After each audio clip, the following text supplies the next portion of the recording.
नवाक़िज़ वज़ू क्या है? इधर बोलिए ना, बैठिए, ना सुनाइए।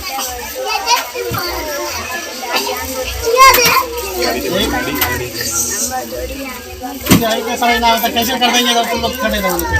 बैठ जाओ साहब।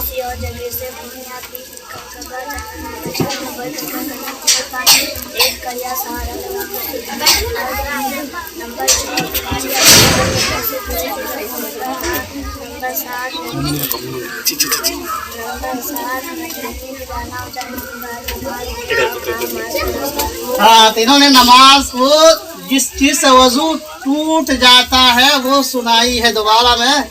तो इसको क्या आया है? नवाक़िज़ से वजू में क्या लिखा हुआ है? क्या है?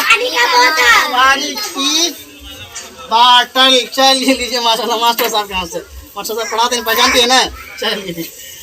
चलिए माशाल्लाह। नवाक़िज़